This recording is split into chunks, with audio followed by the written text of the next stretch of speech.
You can activate a thermal disinfection cycle, or thermal shock, anytime by pressing the red disinfect button on the controller. Before doing so, it's best to review the disinfection settings such as the water temperature and duration of the cycle. By default, the thermal disinfection feature is turned off.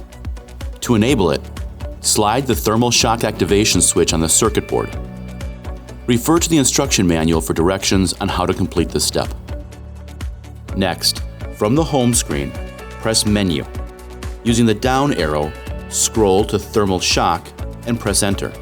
This will bring up the settings that will run when you want to manually perform a thermal disinfection cycle.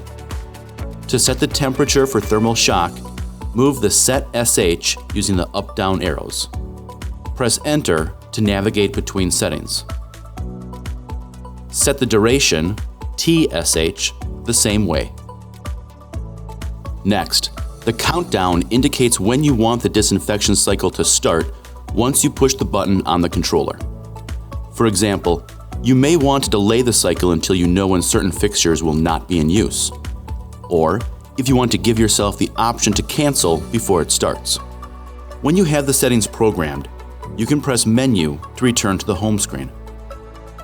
When you're ready to start the thermal shock cycle, press and hold the red disinfect button for 5 seconds.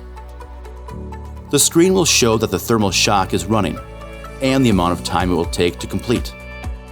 If you want to cancel a thermal shock while it is running, simply press the red button.